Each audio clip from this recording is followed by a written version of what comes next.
Bom, então vamos dar continuidade aqui. A gente já viu o átomo de Dalton, né? Como é que o átomo da bola de bilhar. Agora a gente vai para o átomo de Thomson. Só que para a gente se preparar para o átomo de Thomson, a gente tem que ver antes o experimento feito na ampola de Crookes.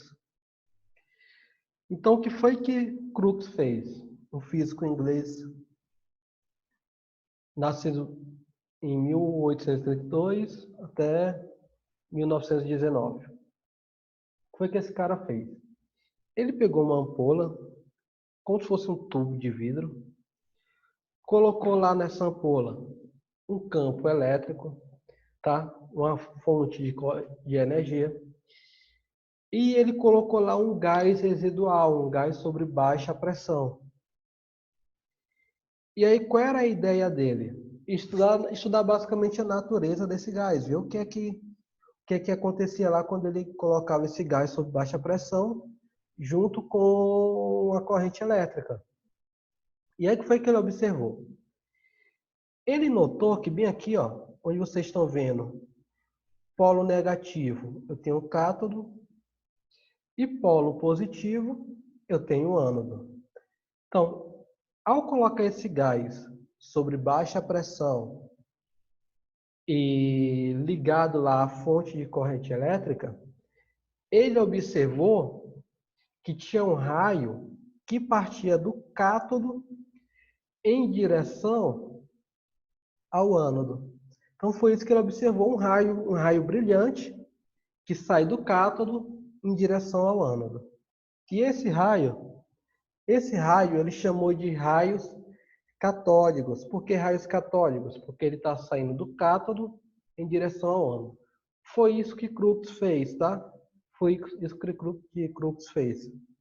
E aí, mais adiante, tempos depois, Thomson ele fez uma série de experimentos para determinar a natureza desses raios catódicos. O que foi que ele fez? Ele pegou lá a ampola de Crookes e colocou uma espécie de moinho. É como se fosse um catavento. E aí ele observou que os raios catódicos, ao colidirem com o moinho, eles giram esse moinho. Ao girar esse moinho, foi que ele notou, opa, então peraí, se eu estou girando o moinho, isso significa dizer que os raios catódicos, eles têm massa, porque eles estão provocando movimento em um corpo estranho lá dentro, estranho entre aspas. Então, qual foi a primeira conclusão que Thomson teve? Os raios catódicos possuem massa. Essa é a primeira propriedade dos raios catódicos. Os raios catódicos possuem massa. Tá? A segunda. Bom, e aí ele foi um pouco mais a fundo, né? O que foi que ele fez? Ele pegou a mesma ampola, só que agora aqui ele colocou um anteparo. E aí ele colocou o gás lá dentro, residual, sobre baixa pressão, aquelas coisas todas que a gente viu. E ele viu que os raios catódicos batiam nesse anteparo e projetavam ele na parede oposta. Então, o que ele concluiu? Os raios catódicos eles se propagam sempre em linha reta. Essa foi outra propriedade que Thomson concluiu acerca dos raios catódicos. A terceira e última propriedade dele, ele obteve da seguinte forma. Ele colocou lá a ampola novamente, colocou lá um campo elétrico. Além da fonte de energia, ele colocou lá um campo elétrico, polo positivo e polo negativo. E ele observou que ao ligar esse campo elétrico, os raios catódicos iam em direção do polo positivo. E aí, com base nisso, foi que ele concluiu, bom, já sabia naquela época que cargas iguais se repelem e que cargas contrárias se atraem. Então, se os raios catódicos estão indo em direção ao campo positivo, isso significa dizer que os raios catódicos são negativos. Então, a terceira propriedade dos raios catódicos, eles possuem carga negativa. E aí, Thomson, com base nisso, ele fez também outros experimentos que não acredito que para o nosso estudo aqui não vale colocar, mas ele conseguiu determinar a razão entre a carga e a massa do elétron. Então, Thomson, ele descobriu o elétron, mas ele não descobriu a massa e a carga do elétron. Não, ele só descobriu o elétron. A carga e a massa foi descoberta mais adiante. Então, Thomson é considerado descobridor do elétron. E esses resultados, eles seriam os mesmos, os resultados que a gente vê nas ampolas, eles seriam os mesmos independente do gás que a gente colocasse na ampola. Então, independente do gás que colocasse lá, eles tinham massa, iam se propagar em linha reta, iam ter carga negativa, tá? O desvio desse raio também, ele depende muito da intensidade do campo.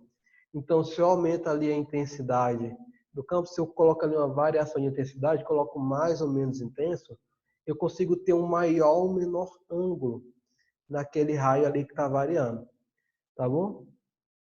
Outra coisa que vale colocar é que Thomson não foi o primeiro a trabalhar com os elétrons, foi Crookes.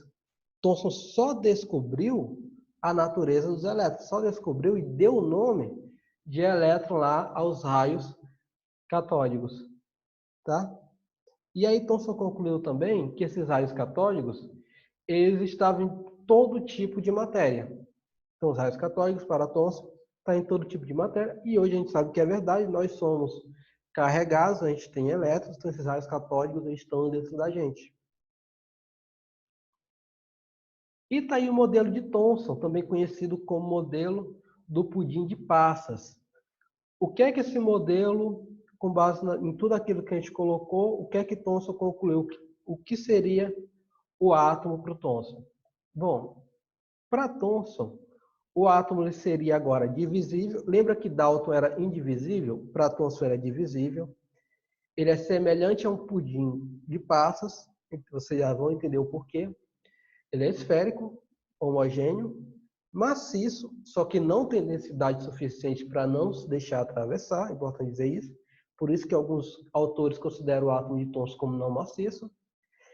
Ele é positivo, mas neutralizado por cargas negativas. Tá? Então, quais são as características do modelo de Thomson? Divisível, semelhante ao pudim de passas, esférico, homogêneo, maciço e positivo. Por que semelhante ao pudim de passas? Porque é até complicado pensar no pudim, mas pensa, por exemplo, no panetone, onde tu tem todo aquele corpo dele fofinho e tu tem ali as passas ou aquelas partes incrustadas no panetone. Então, aquelas partes incrustadas, imagina que é chocolate incrustado lá, é como se fossem os elétrons, e aquele todo lá é como se fosse a carga positiva. Por isso que no modelo de Thomson a gente fala muito também em um mar positivo com cargas elétricas lá. A gente fala também de uma sopa, como se todo aquele caldo, aquela parte ali de caldo fosse a carga positiva. E aquelas partes mais sólidas que estão lá na sopa fossem os elétrons. Então, esse era o pudim de Thomson, conhecido como pudim de passas ou pudim de ameixas, como a gente vê também em alguns materiais. Bom, isso aqui a gente já falou, né? E agora eu vou passar aqui para vocês um vídeo que vai exemplificar bem esses experimentos que a gente observou.